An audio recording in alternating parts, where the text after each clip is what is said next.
Hello crafters, this is Yana Smakula. Welcome back to my channel.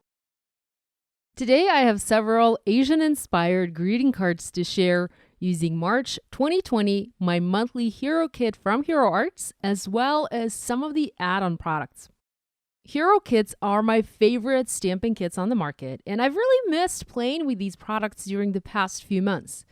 I had some family issues, some health issues, and I was also learning how to drive during that time, so I had very little time to craft. But I'm hoping things will go back to normal soon, and I'll be back to sharing cards with these kits regularly.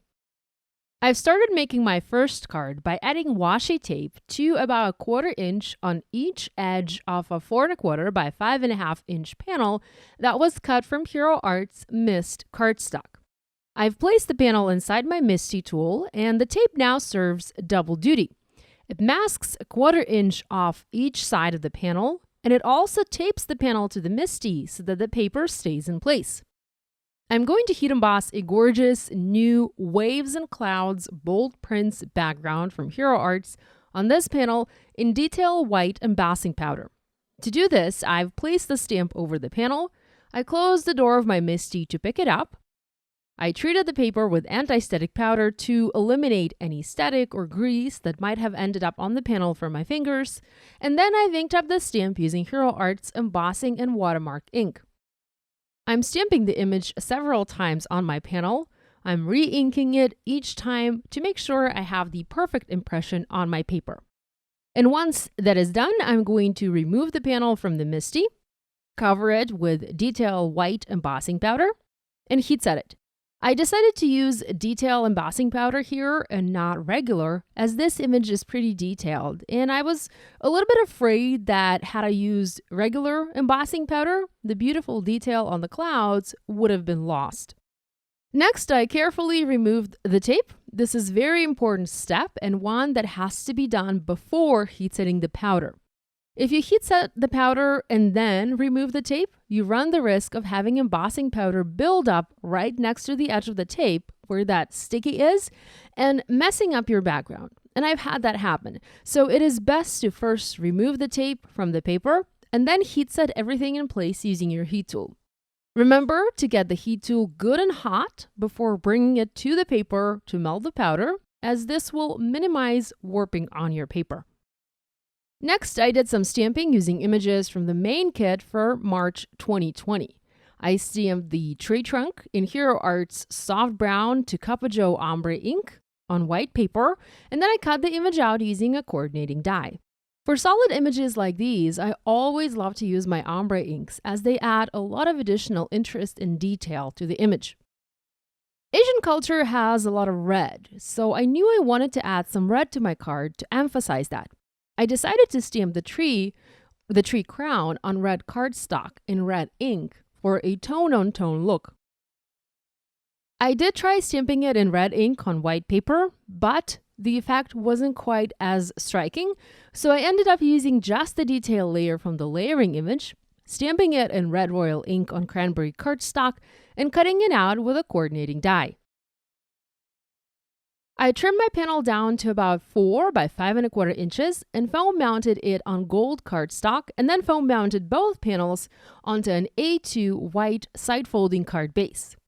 Here I have that tree stamped in red on red, and off to the side you can see another tree where I tried using white embossing powder on red, but I did not quite like how it turned out, so I didn't use that image.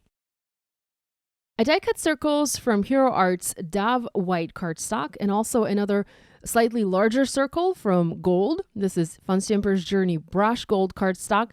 And now I'm stamping a sentiment that reads, "Thinking of you," in the same Hero Arts brown ombre ink onto that white circle. I've planned the sentiment placement so that I'll have the tree off to the right side of the message. I adhered everything in place and used foam adhesive to foam mount the tree. And I really like that I picked colored cardstock instead of white for the tree crown. I think that makes this tree a little bit more special. I've also added a number of gold dots to embellish this card. These are some of my favorite embellishments to use lately. I have them linked in the video description below, as well as all the other products that I'm using today.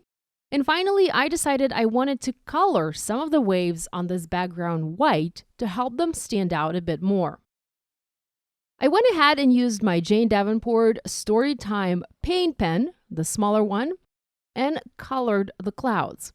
Now, I typically like to use my Sakura pens for this, but Jane Davenport pen is wider in diameter, and thus makes it easier to color larger areas faster. I love how this card turned out, especially the background and, of course, that big old tree. Sorry guys, my cat keeps meowing and I have to pause and comfort her. Anyhow, my second card features a similar idea. Here I'm using a piece of cranberry cardstock. It is cut to 4 1/4 by 5 1/4 inches. And I'm taping a 1/4 inch off of each side to mask the edges. This is the same technique I used for my first card. I'm using the grid lines of my paper pad that I have on my desk to measure and mask the sides off. Next, I'm using the Parasol Pattern Bold Prints background stamp. This is another new stamp from Hero Arts. This is an add-on for this month, and I'm stamping the background for this card. Now, originally, I stamped the background and heat embossed it in brass embossing powder. Then I stamped it again and embossed it in white embossing powder. And finally, the one that I really liked was stamped in clear and then heat embossed in clear embossing powder. The tone-on-tone gave me the best results, the best look for the card that I had in mind. Next, I stamped several flowers from the new Tranquility stamp set, another add-on for this month, and I used Hero Arts Intense Black ink and white cardstock for my stamping. I colored those images using my Copic markers, and I used R89, R24, and R22 colors, as well as a white pen to bring back those flower-centered details. I used scissors to cut these images out, and I cut them right up to the edge as I didn't want any white to show next to the flowers. These images aren't too detailed, and I wasn't needing too many flowers, so cutting them out wasn't too hard. I heat embossed Happy Birthday Sentiment from the same Tranquility stamp set in brass embossing powder. I cut it out using a circle die cut another circle slightly larger from the Brush Gold cardstock from Fun Stamper's Journey, and foam mounted that onto my background, which was then trimmed to 4 by 5 1/4 inches and adhered to a black cardstock mat. I adhered the flowers onto the circle and added several fashion dots embellishments to top this card off. I love the way it turned out. My last card for today is a smaller 4 1/4 inch square card. I started by stamping Cherry Blossom image from the Dreams Will Blossom stamp set in clear embossing ink on white cardstock in the 2 opposite corners and embossing the image in brass embossing powder. I love the color of this powder on white cardstock. It's very, very pretty and different from gold. Next, I colored the blossoms using my Copic markers. I used YG01, YG03, G94, and G99 markers to color the leaves green. To color the flowers, I used R89, R27, R24, and R22 markers. My R22 marker was running a little bit dry, so I had to pause and refill it to make sure it was nice and juicy for my coloring. I adhered the colored panel onto a red cardstock mat that was cut from cranberry cardstock and foam mounted the entire thing onto a 4 1/4 inches square white card base. Next, I added a sentiment that reads, "May your dreams blossom." The sentiment comes from the same Dreams Will Blossom stamp set, which is an add-on for this month. It was heat embossed in brass embossing powder on black cardstock and cut to a thin strip. I also embellished this card using the same fashion gold dots. I had a fabulous time designing and making these cards. The March 2020 kit and the add-ons from Hero Arts for this month are simply amazing for creating Asian-inspired projects, and I hope you'll check these products out. There are links to all of these products below.